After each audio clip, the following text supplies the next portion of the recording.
In 1938, there were 10,000 German children brought out, which is the Kindertransport that everybody talks about. And at that time, England just accepted the children, brought them here, put them in homes, in camps, basically opened the doors and brought them in. And by 1939, there was not going to be a war.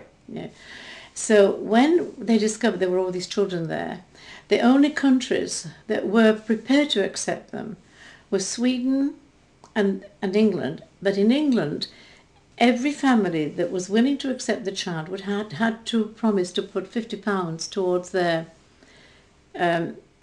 not keep, but it had to sort of to make sure that the money was there to get them back home, if you like a levy.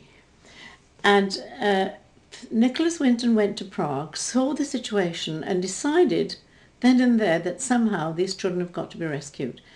And it took him, I think this happened late 38, certainly started working, early 39. He had to find families. His mother, I believe, helped him tremendously over here. And of course, there were other people who were helping him. He then went to Prague, set up an office, and people came to him. I really don't know how word got round. Again, I think Vera is going to be able to tell you far more than I do. But I know, of course, I've got to know him terribly well since then. We see him regularly. He's 99. I was with him not long ago in Brno, in Bratislava actually, and I saw him in London.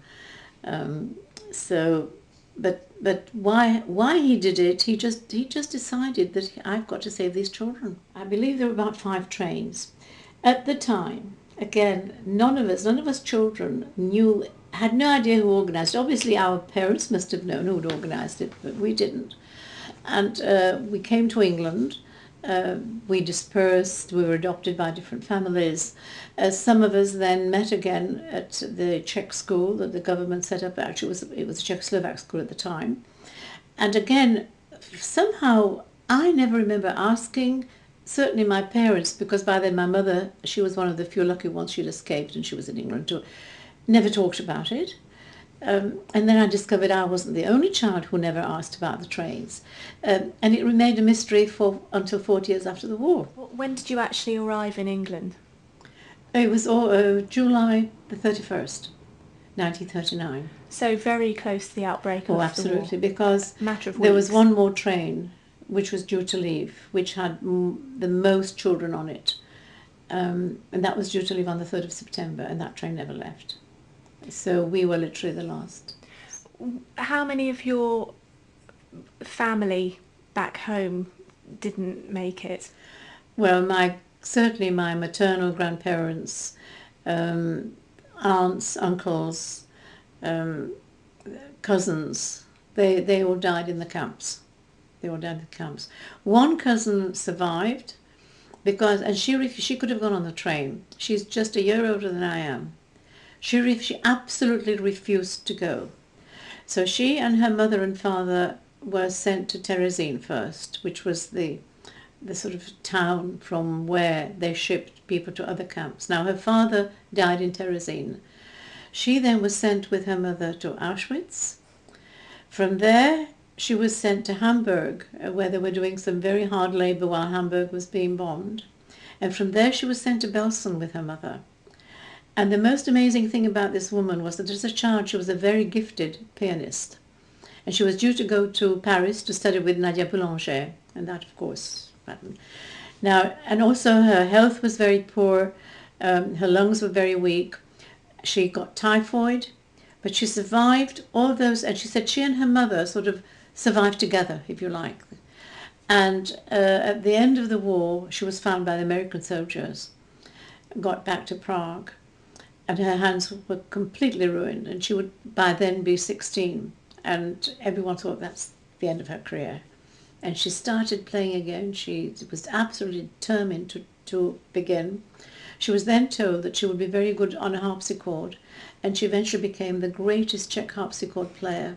Well, 40 years after the war, like everyone else, there were reunions, and we had our first proper school reunion where we met up, and we actually went back to Wales, where the school was situated.